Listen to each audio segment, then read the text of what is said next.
This one I call Fishers of Men. He said, stop with the labels and just follow me. Remember, my little queen? Matthew 4:19. He said, come follow me and I will teach you how to be fishers of men. But how then are they going to listen to me? I mean, I'm not even 5'3". I'm this crazy little thing who can't even sing, who manages to mess up everything. Father, I don't know if I can do this. And then he reminds me, it's not all about me. It's about him. And then he told me that he sent me here for a reason, and that I may not be in a season filled with much allure, and my life right now might seem like a bore and a chore, but really though, that's just by worldly standards, and he doesn't want me conformed anymore by the world anyway. That's right. Even though it does sometimes pull me in, and though it does sometimes win, he reminded me that I no longer have to be a slave to sin. Because greater is he within me. Greater is he who says that I am free, who came down from heaven and broke those shackles for me. He is the real hero here. And I am nowhere close.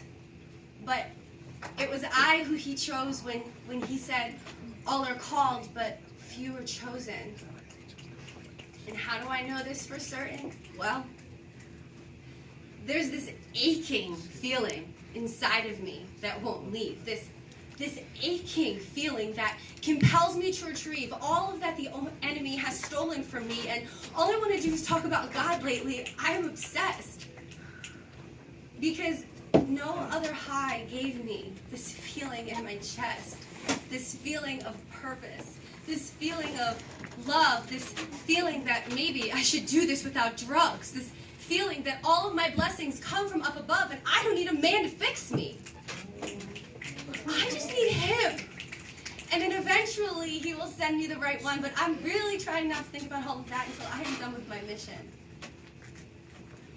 And unlike my job, I don't get paid commission off of the people that I bring to him, just a potential job well done, my good and faithful servant. And honestly, that's good enough for me, because really, I don't even feel like I deserve it. I don't even feel like I come close to deserving anything, because really, I'm a mere ant compared to him. I mean, he's omnipresent, all-knowing, all-powerful, all-glowing. How could I even compare? I cannot. And for the first time in my life, I am humbled. As I mumble prayers underneath my breath, sometimes acting like I am farther along in my walk than I actually am, and I ask myself, am I faking? No.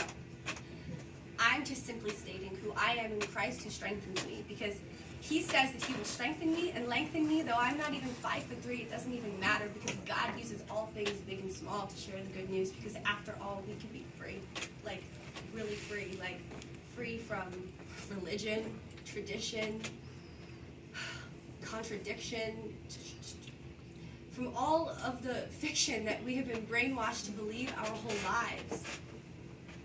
There is a very real war going on inside of us and outside of us, and it is not against flesh and blood, but trust, it's against principalities. As in, this war is spiritual. It is not about legalities, and the sooner that we can all wake up to this reality, the sooner that we can be redeemed and forgiven. Because there is so much more to the lives that we are living, and I know for some of you this is hard to believe, but I promise you this, that this truth will set you free, because he is the way, the truth, and the life. There is no other way to win this fight. We must lay down our lives before it's too late. And though it may not be in plain sight, for the sake of our spiritual state, this truth is always right, and it will set us free. Though indeed the enemy does come only to steal, kill, and destroy. I couldn't help but smile when he reminded me that he came so that we all may live life more abundantly. Thank you.